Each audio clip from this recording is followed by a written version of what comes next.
आप सबका स्वागत है सुमन इंदौरी के वीडियो में। एपिसोड की शुरुआत देविका से होती है, जो रसोई के खिड़की से झांक रही होती है जहां सुमन खाना बना रही होती है। देविका तीर्थ के विवाह के पीछे के मनोविज्ञान का खुलासा करना चाहती है।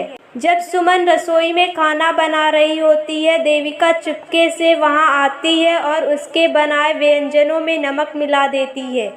थोड़ी देर बाद वह सारा खाना मेज पर परोस देती है, लेकिन चंद्रकांत और गीतांजलि अब सुमन के हाथों से कोई खाना नहीं खाना चाहते हैं।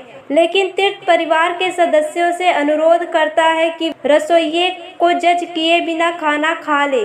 देविका भी ऐसा ही करती है और उनसे खाना खाने का अनुरोध करती है। जैसे ही वे खाना खाते हैं, उन्हें पता चलता है कि खाने में ज़्यादा नमक है। फिर से सुमन को सबके सामने अपमानित किया जाता है। चंद्रकांत और गीतांजलि सुमन के व्यवहार से बहुत गुस्सा होते हैं। दूसरों के सामने महान बनने के लिए देविका नौकर को खान पदार्थ लाने का आदेश देती है, जो उसने पहले से ही तैयार किए हैं। चंद्रकांत और घर के सभी सदस्य देविका द्वारा सभी के लिए तैयार किए गए व्यंजनों की सराहना करते हैं। देविका को शर्मिंदा करने के लिए सुमन व्यंजनों के बारे में सवाल करती है। देविका आत्मविश्वास से भरी हुई होने का दिखावा करती है और कहती है कि उसने खुद खाना बनाया है। सुमन साबित करती है कि देविका सभी से झूठ बोल रही है, लेकिन चंद्रकांत तुरंत अपनी बड़ी बहू को माफ कर देता है। बाद में तीर्थ अपनी माँ के पास आता है। गीतांजलि को संदेह है कि उसका बेटा उसके प्यार में तो नहीं पड़ गया है। तीर्थ पूरी तरह से इनकार करता है कि उसके मन में उसके लिए कोई भावना नहीं है।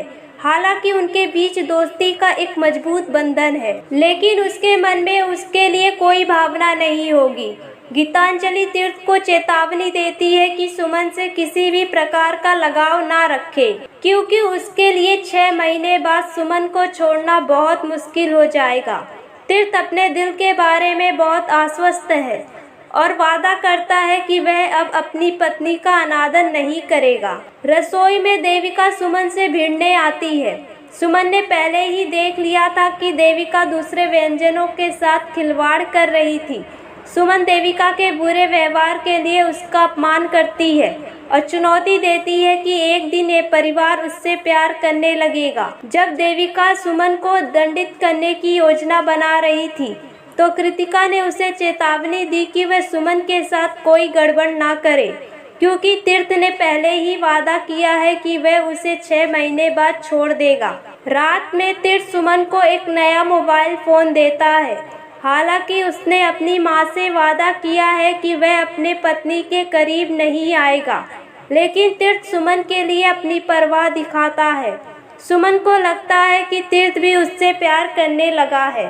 सुमन इंदौरी के आने वाले एपिसोड में और भी बहुत कुछ है, तो चैनल के साथ बने रहे। Thanks for watching.